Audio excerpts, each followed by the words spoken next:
Nous allons apprendre à utiliser le style de calque contour. Je vais ouvrir l'image d'exemple, magazine.psd, et je vais tout de suite prendre le zoom pour zoomer juste ici sur le calque, le top modèle qui monte. Alors ce calque il est sélectionné ici dans la palette des calques. Si ce n'est pas le cas, faites-le en cliquant dessus.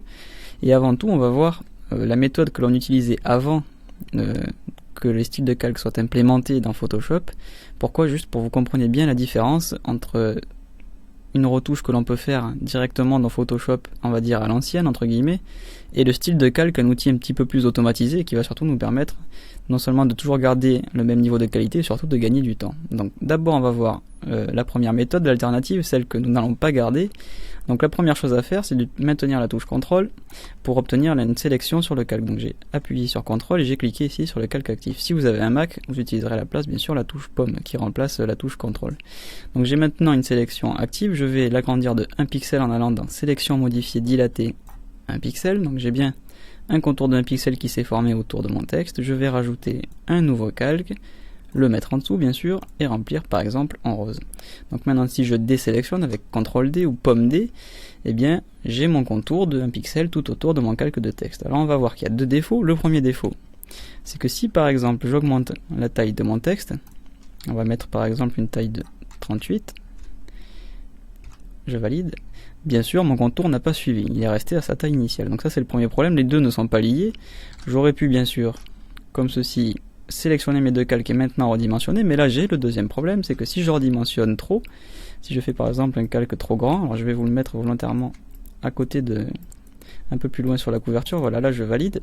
Regardez quand je vais zoomer, alors d'une part c'est plus du tout le même niveau, la même taille au sein des lettres. Par exemple là j'ai un P, j'ai plus de contours en haut qu'en bas, donc ça c'est le premier problème. J'ai surtout bien sûr, vous voyez, ce problème de qualité, un espèce d'effet de flou qui varie selon les lettres et qui est vraiment pas tolérable si on veut garder un bon niveau de qualité. Donc ça c'est le problème des redimensionnements, des transformations manuelles, c'est que si l'on effectue des transformations manuelles successives et surtout de grande échelle, on perd en qualité parce que Photoshop est obligé de rééchantillonner le calque en fonction de la transformation. Donc même, voilà, là j'ai pris un exemple volontairement très poussé, j'ai fait un agrandissement vraiment énorme, mais simplement un petit agrandissement.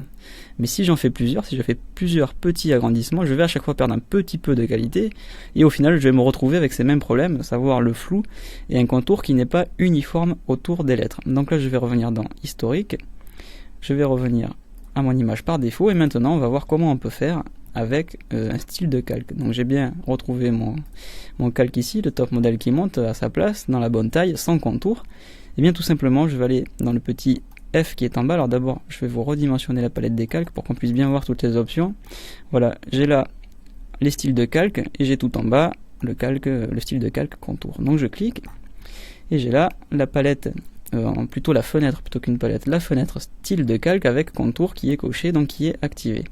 Donc je vais mettre la fenêtre à gauche puisque là du coup tout ça on n'en a plus besoin. Donc je vais laisser les réglages apparaître ici, là les réglages de contour, et je vais pouvoir voir ce qui se passe directement dans ma fenêtre. Alors tout simplement la première glissière c'est pour gérer la taille. Donc si je mets un pixel, je n'ai qu'à aller tout à gauche puisque c'est le minimum, vous pouvez pas mettre moins bien sûr.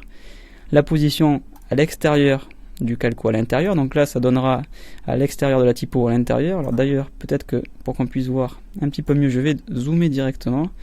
Alors là je suis à 325%, ce qui explique le crénelage sur les lettres, hein. Donc ne vous inquiétez pas, la qualité sera bonne à 100%. Là je suis quand même à 325, c'est quand même pas mal.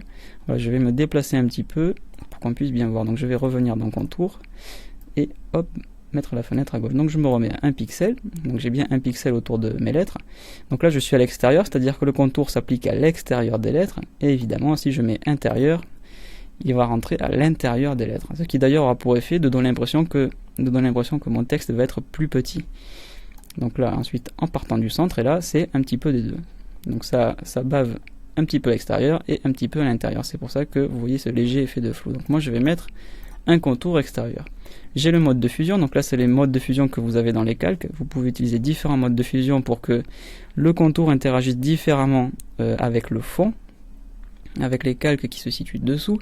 Donc là, en mode normal, je suis en opacité 100%, je masque purement et simplement tous les pixels qui se situent en dessous. Je pourrais trouver d'autres modes de fusion. Là, j'ai mis par exemple obscurcir avec la molette, je suis descendu sur obscurcir. Et dans ce cas-là, vous voyez que le contour s'applique différemment en fonction du contenu des pixels qui se situent en dessous. Donc moi, je vais laisser normal. Selon les besoins, vous pourrez changer le mode de fusion et faire varier l'opacité ici. Et j'ai ensuite un type de remplissage qui est par défaut situé sur couleur. Évidemment, je peux choisir la couleur avec le sélecteur. Je vais mettre ici directement le rose que je voulais. Non, voilà, peut-être un petit peu plus rose. Voilà, hop, je valide par OK. Et j'ai ensuite la possibilité de choisir ou un dégradé. Donc là, vous avez un éditeur de dégradé qui s'affiche. C'est l'éditeur de dégradé que l'on trouve dans l'outil dégradé et qui fait l'objet d'une leçon séparée, avec les styles habituels, c'est-à-dire linéaire, radial, etc. et l'angle et l'échelle. Donc ça, rien de surprenant là-dessus. Vous pouvez donc utiliser aussi un dégradé et ensuite carrément un motif, c'est-à-dire parmi les différents motifs installés dans la palette, vous pouvez en charger des séparés. Ça on le voit aussi un petit peu plus tard dans une leçon séparée. Eh bien vous pouvez carrément incruster un motif dans le contour. Alors là sur un pixel ça se voit pas, mais regardez, je vais volontairement mettre un contour un petit peu violent. Donc là vous voyez que je change et je mets un motif à la place d'une simple couleur. Donc je peux d'ailleurs faire varier l'échelle du motif directement. Donc là j'ai vraiment beaucoup grossi. Et je peux mettre ensuite magnétisme de l'origine, voilà, par rapport au positionnement du motif sur le mon calque de texte. Donc ça c'est pas très utile, ça dépend de vos besoins. Vous pouvez essayer différentes options avec les motifs. Bon, évidemment vous voyez que sur un contour c'est un petit peu farfelu, même magnétisme de l'origine c'est des options que vous n'utiliserez pas très souvent, surtout sur un simple contour comme ceci. Vous avez quand même le choix de le faire ou pas, vous pouvez incruster un motif directement dans un contour. Donc évidemment là ce ne sont que les motifs d'origine de Photoshop. Chez vous, vous aurez peut-être d'autres motifs ici si vous avez déjà créé des motifs et que vous en avez rajouté. Donc moi j'ai ici uniquement les motifs d'origine de Photoshop. Voilà. Donc je vais revenir sur couleur parce que c'est ce que je voulais à l'origine et bien sûr je vais remettre un pixel. Voilà. Je valide par OK. J'ai là une nouvelle ligne qui s'est ajoutée avec effet et contour. Premièrement, ça m'indique que j'utilise des effets sur mon calque, donc je peux tous les masquer d'un coup. Et j'ai ensuite une ligne par effet. Donc là, je n'ai qu'un seul effet qui est contour. Je pourrais le masquer séparément si j'avais par exemple ombre portée ou lueur externe.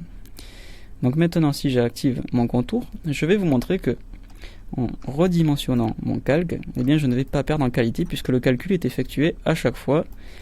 Donc on travaille ici en vectoriel. Si maintenant je valide un agrandissement vraiment énorme, et bien regardez, j'ai bien un pixel de contour de la même qualité et réparti uniformément sur toutes les lettres. Donc je n'ai pas de problème pour redimensionner mon calque de texte et je n'ai pas de problème de qualité. Donc si maintenant je reviens à mon calque d'origine, et bien c'est toujours parfait, c'est toujours nickel.